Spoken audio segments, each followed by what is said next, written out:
अस्सलामु अलैकुम वरहमतुल्लाहि वबरकातुहू। नाज़रीन इकराम, मगरब में इंतहा पसंदों ने, शर पसंदों ने एक बार फिर नबी रहमत सरवरे दो जहाँ जनाब मोहम्मद मुस्तफ़ा सल्लल्लाहु अलैहि वसल्लम की बारगाह में गुस्ताखी की और नापाक जसारत की। मगर हमेशा की तरह आलम इस्लाम की जो है मदहोशी वो हमारे हुक्मरानों पर भी और उम्मत पर भी ऐसी छाई हुई है कि किसी को होश नहीं है। मुल्क पाकिस्तान के अंदर खुसूसन इतने हालात ख़राब हैं कि अपोजिशन को अपनी हुकूमत जाने का गम है, और जो नए नए अपोजिशन से हुकूमत में आए हैं वो हुकूमत में आने का जश्न मना रहे हैं, और जो मजहबी ठेकेदार हैं वो इक़्तिदार में अपना हिस्सा जो ज़्यादा से ज़्यादा वसूल करने के लिए वो बेताब हैं।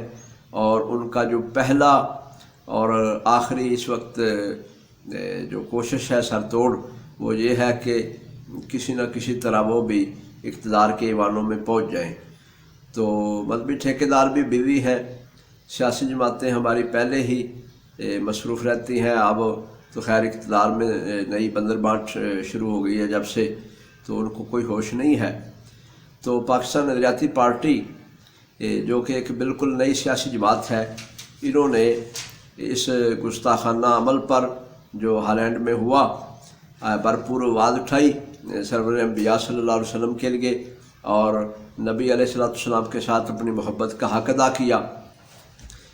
कल बरोज़ जुमा 22 अप्रैल को मुल्क भर में बड़ी बड़ी डिस्ट्रिक्ट हेडक्वार्टर पर मुजाहरे किए गए, बड़े शहरों में, लाहौर में, पिंडी में, कोयटा में, कराची में, और रावलपिंडी में जो हुआ बड़ा मुजाहरा उसकी क़यादत जनाब शेख सियालवी साहब ने ख़ुद की। तो आइए आपको सुनवाते हैं उन्होंने क्या कहा, और दीगर जगह की भी आपको झलकियाँ दिखाते हैं कि हमारी कौम को, मुसलमानों को ट्रक की बत्ती के पीछे हमेशा से लगाया गया है। हम लोगों को इस चीज़ की इम्पोर्टेंस का नहीं बताया गया, हमें सिर्फ ये बताया गया कि खान सही है या मियाँ सही है या जरदारी सही है। ये सब उल्लू के पट्टों ने आपकी कौम को तकसीम करके रख दिया। नेशनल कॉज पे, पैलेस्टाइन की कॉज पे ये चोर, डाकू, चक्के, लुटेरे हमेशा अपने इक़्तिदार के लिए एक हो सकते हैं। ये लोग फ़लस्तीन के लिए कब आपको एक स्टेज पे नजर आए हैं? मैं कहता हूँ इनके पार्टीज के वोटर्स को पूछना चाहिए इन लोगों से, मियाँ साहब, खान साहब, चौधरी साहब, आप अपने बाजू को जबरदस्ती तोड़वा देते हैं, लेकिन आप कब फ़लस्तीन के लिए खान साहब को बोलेंगे और मियाँ साहब को बोलेंगे कि आप एक हो जाओ? नहीं बोलेंगे। शहीद तेरे जान निसार, बेशुमार बेशुमार, शहीद तेरे जान निसार, बेशुमार बेशुमार, शहीद तुम कदम बढ़ाओ, हम तुम्हारे साथ हैं। इसके बाद हम लोग इमाम मालिक से जब किसी ने पूछा कि अगर कोई हजूर अलैहिस्सलाम की शान में बेदबी करता है तो उसके साथ क्या होना चाहिए, तो वो कहते हैं इसको जिंदा रहने का हक नहीं है।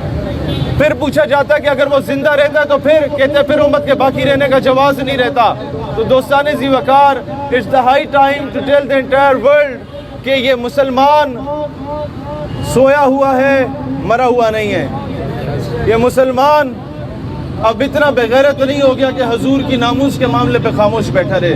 हम भले तादाद में आज कम सही, मैं बड़ा कैटेगोरिकली बात करता हूँ, जो लाखों का मजमा नवाज शरीफ और खान साहब के पीछे उनके इक़्तिदार की जंग के लिए निकलता था, वो क्वांटिटी थी जो हजूर की नामूस रसालत के लिए चंद लोग भी निकले। ये क्वालिटी है अल्हम्दुलिल्लाह, और quality matters, quantity doesn't matters, क्योंकि गैरत ना हो तो दर्जनों मुल्कों का इत्तेहाद कुछ नहीं कर सकता, गैरत हो तो 313 काफी होते हैं।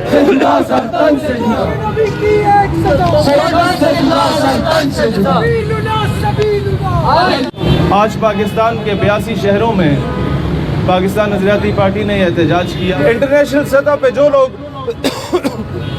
जितनी बैंड आउटफिट्स के नाम ले लें, हिजबुल्लाह को लें, हमास को लें, जो पैलेस्टाइन की आज़ादी की बात करते हैं, उन तमाम को आप दहशतगर्द करार दे सकते हैं सिर्फ इस वजह से कि मुसलमानों की हुर्रियत की बात हो रही है। मुल्ला उमर को अफगानिस्तान में दहशतगर्द किया जा सकता है क्योंकि वो अमरीकी ग़ुलामी और अमरीकी दलाली से इनकार करता है। عمر مختار کو دہشت گرد قرار دیا جا سکتا ہے کیونکہ لیبیا میں وہ اٹلی کی دلالی اور غلامی سے انکار کرتا ہے. اس کی بیٹیوں کو، بہنوں کو، بیوی کو، بچوں کو تذلیل کی جاتی ہے، پھانسیاں دی جاتی ہے، اور سارے علاقے کو اکٹھا کر کے عمر مختار کو لیبیا میں پھانسی کے پھندے پہ چڑھا دیا جاتا ہے. اس کے بعد کیا ہوتا ہے کہ پھانسی کے پھندے پہ چڑھنے کے بعد 10 سال کے بعد جا کے آپ کا لیبیا آزاد ہوتا ہے. اور جب لیبیا آزاد ہوتا ہے تو آج بھی لیبیا کے نوٹ پہ عمر مختار کی تصویر ہے. اس کا مطلب کیا ہے؟ ملا عمر کی ایگزامپل لے لو. افغانستان میں اس کے ساتھ کیا کچھ نہیں کیا گیا، زیادتیاں کی گئیں، داڑیاں نوچی گئیں وہاں کے مجاہدوں کی. ہوتا کیا ہے کہ 20 سال کے بعد ان لوگوں نے روند کے سپر پاور کو جب شکست دی تو اس کا مطلب یہ ہے you can defeat a man, you can call him a terrorist, you can call him an extremist, you can defeat a nation, you can divide a province, but you can never ever defeat an ideology. And this is what I believe in کہ نظریے کو کبھی شکست نہیں دی جا سکتی. قوموں کو شکست دی جا سکتی ہے، ایٹمی قوت کو نیست و نابود کیا جا سکتا ہے، صوبوں کو تقسیم کیا جا سکتا ہے، لیکن پاکستان وطن عزیز یا فلسطین ایک نظریے کا نام ہے اور نظریے کو کبھی شکست نہیں دی جا سکتی. ہم یہی بات کہنا چاہتے ہیں گورنمنٹ آف پاکستان سے کہ اقوام متحدہ میں یہ آپ قرارداد لے کے آئیں کہ گریٹ ولڈرز سمیت جتنے بھی ایسے لوگ گستاخی کرتے ہیں ان کو بین الاقوامی دہشت گرد قرار دیا جائے. ان پہ، ان کی فیملیز پہ، ان کے پورے ملکوں پہ سینکشنز لگائی جائیں اگر وہ کچھ نہیں کرتے. آپ یہ دیکھیں دوستان ذی وقار، IMF کی تلوار ہمارے اوپر لٹک رہی ہوتی ہے. اقوام متحدہ جو کہ امیر ممالک کے گھر کی لونڈی کا نام ہے، وہ اقوام متحدہ پاکستان کے اوپر سینکشنز لگانے کی بات کرتا ہے.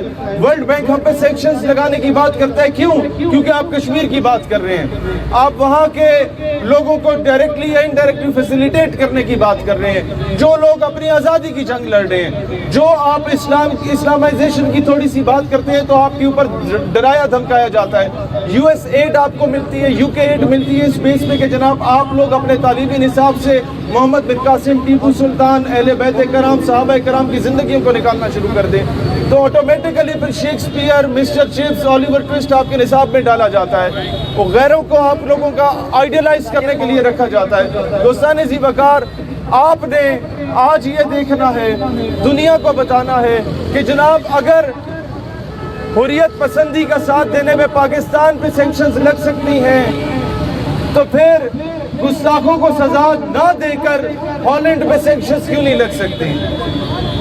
جب قرآن کی توہین کی جاتی ہے تو اس بندے کو کیفر کردار تک نہیں پہنچایا جاتا تو سویڈن پہ سینکشنز کیوں نہیں لگتی؟ افغانستان میں 12,000 بم گرانے والے امریکہ پہ سینکشنز کیوں نہیں لگتی؟ سوال یہ ہونا چاہیے کہ افغانستان میں مدر آف آل بمز گرانے والے امریکہ پہ سینکشنز کیوں نہیں لگتی؟ وجہ یہ ہے کہ ہماری قوم کو مسلمان